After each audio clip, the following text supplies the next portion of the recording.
बहुत बड़ी न्यूज़ आई है। 1971 अगर हम देखें, बांग्लादेश जब हमसे अलग हुआ उसके बाद उसने हमें वो प्योरिटी नहीं दी जो कि इंडिया को दी है। तारीख में लिखा है कि इंडिया को वो हमेशा प्रेफर करता है। आज की एक न्यूज़ है कि इंडिया से उसने कहा है कि हमें चाइना के फाइटर जेट और जो हेलीकॉप्टर है वो पसंद नहीं है, हमें आपसे फाइटर जेट और हेलीकॉप्टर चाहिए जो कि आपके मियारी हैं। हम अपनी जो आर्मी है उनको मॉडर्न करना चाहते हैं। बरक्स अगर हम पाकिस्तान की बात करें, पाकिस्तान एक एटमी ताकत है, मगर उसने पाकिस्तान से ऐसी कोई डिमांड नहीं की। उससे पहले चावल की भी हम मिसाल ले सकते हैं और बहुत सी ऐसी चीज़ें हैं जो कि बांग्लादेश, अफगानिस्तान, बहुत से लोग, बहुत सी कंट्री जो हैं वो इंडिया को प्रेफरेंस दे रही है। भी हम कहते हैं कि हमें जो हम तरक्की नहीं कर पाते उसके पीछे सारा अमेरिका का हाथ है या फिर इंडिया का हाथ है। सब हाथ ही लगाते हैं, हमें क्या करते हैं। जय हिंद दोस्तों, पाकिस्तान ब्रेकिंग न्यूज चैनल में आप सभी का हार्दिक स्वागत।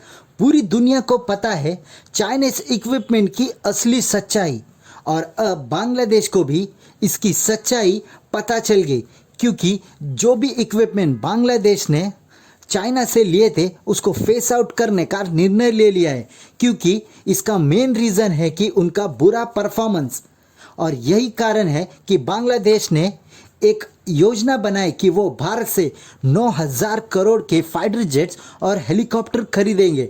बांग्लादेश का ये कहना था कि भारत का इक्विपमेंट चाइनीज इक्विपमेंट से लाख गुना अच्छा है और हम अब से भारत से ही अपने सारे डिफेंस इक्विपमेंट खरीदेंगे। जहां पर भारत ने अब बांग्लादेश को आधुनिक हथियार सप्लाई करने का भी वादा किया है, और यही कारण है कि बांग्लादेश अपनी सिक्योरिटी के लिए भारत से जुड़ना चाहता है और भारत के इक्विपमेंट्स यूज़ करना चाहता है। पर पूरी दुनिया में एक ही ऐसा मुल्क है जो कि चाइनीज़ इक्विपमेंट खरीदता है, वो है पाकिस्तान।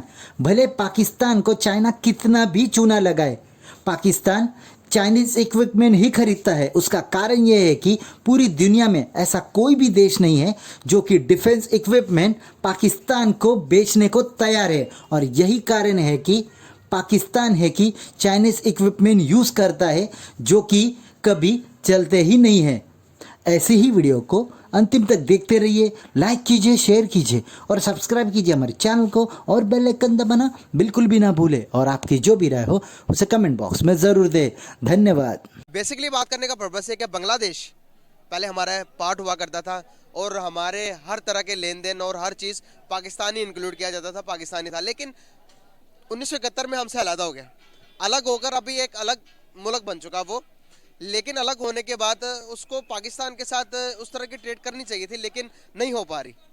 इंडिया को ज़्यादा प्रेफर कर रहा बांग्लादेश। अभी रिसेंटली चावल की एक खबर है कि चावल भी इंडिया से ले रहा है, लेकिन अभी जो डिफेंस के हालात हैं, सारे के सारे फाइटर जेट, उसके बाद हेलीकॉप्टर्स, ये सारी की सारी इंडिया से मंगवा रहा है। बांग्लादेश कह रहा है कि भाई मैंने चाइना से पहले मंगवाया था, चाइना की चीज़ें पायदार नहीं होती, जल्दी ख़राब हो जाती है। तो मैं आपसे पूछना ये चाह रहा हूँ, इंडिया को क्यों प्रेफर कर रहा बांग्लादेश? देखें, इस रीजन में दो ही सुपर पावर्स हैं, एक है आपकी चाइना और एक है आपकी इंडिया। ठीक है, तो अब चाइना के साथ देखा जाए तो चाइना पाकिस्तान ज़्यादा बनता है, और बांग्लादेश वैसे भी जो ना पाकिस्तान के साथ उनकी बनती नहीं ज़्यादा। मैं अपने पर्सनल इस वक्त रिव्यूज़ बता रहा हूँ, because I have been completely not in touch with the scenarios. है मेरा पर्सनल पॉइंट ऑफ व्यू ये है कि बेसिकली अगर मैं भी होता बांग्लादेश का तो I will prefer India, because उनकी फाइनेंशियल स्टेबिलिटी, उनके रिजर्व्स 563 बिलियन समथिंग इस तरह की कोई फिगर आई थी।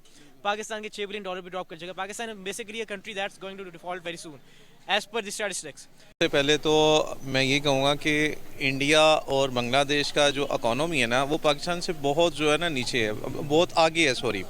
ठीक है, पाकिस्तान की इकोनॉमी अभी बहुत कम है, और हम जो है ना इकोनॉमी को बेहतर करने की बजाय हम आपस में जो है ना वो इस्टेब्लिशमेंट गवर्नमेंट किसको देनी है, बेसिकली डिफरेंट चीज़ें हैं हमारी पाकिस्तान में जो जिसकी वजह से हम बहुत पीछे रह चुके हैं। सबसे पहले हमें इकोनॉमी बेहतर करनी है ताकि हमें ट्रेडिंग के लिए कोई भी मुल्क हमसे पूछे या हम किसी से पूछ सकें। हमारे पास जो है ना वो इतने कर्जे हमारे पे आ चुके हैं कि हम इकोनॉमी को बेहतर ही नहीं कर पा रहे। बोझ पे बोझ बनता जा रहा है। जो नई गवर्नमेंट आती है अपने आप को स्टेबल करने के लिए वो मज़ीद जो अमेरिका से कर्जे लेता है, डिफरेंट कंट्री से लेता है, तो जिसकी वजह से हम और दबे जा रहे हैं। हम अपनी इकोनॉमी को बेहतर ही नहीं कर सकते। तो यही वजह है मेन। जो जारी बात है, जो इस्लामिक कंट्रीज़ हैं वो भी ऐसे ही मुल्क से वो ट्रेडिंग करेंगे जो स्टेबल है। सर, अगर हम देखें तो हम मुस्लिम ममालिक है, अगर हम देखें तो हम कहते हैं कि जितने भी हिंदू कम्युनिटी के लोग हैं जो कि यूरोपियन कंट्रीज लाइक इंडिया या कितने भी, वो सब के सब हिंदुत्व हमारे जो हैं जानी दुश्मन हम कहते हैं। लेकिन अगर हम अपनी बात करें तो इस टाइम तो हमें जो मुस्लिम कंट्रीज़ है वो भी इतनी तरजीह नहीं दे रही। हम तो इंडियन लॉबी कहते हैं इस चीज़ को, फिर कैसे देखते हैं इसको आप? बेसिकली इंडियन लॉबी नहीं कहेंगे, अपने आप को बस देखें, अपने आप को स्टेबल करें, अपने आप को मजबूत करें।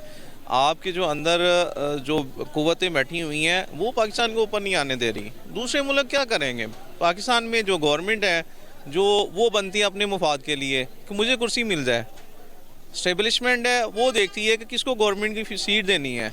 इसीलिए तो हम पीछे जा रहे हैं। हम हमारे मुल्क दूसरा क्या तबाह करेगा, हम अपने मुल्क को खुद तबाह करने को तुले। हाँ जी, हम अपने आप को इकोनॉमिकली स्ट्रॉन्ग करेंगे तो वो ज़रूर हमारी तरफ डिसीजन मेकिंग करेगा। हमें अपनी इकोनॉमी को बेहतर करना चाहिए। न्यूक्लियर पावर होना तो जाहिर सी बात है, एक नेमत है, लेकिन इकोनॉमिकली अपने आप को स्ट्रॉन्ग करें तो इंशाल्लाह ताला चॉइस आपकी होगी।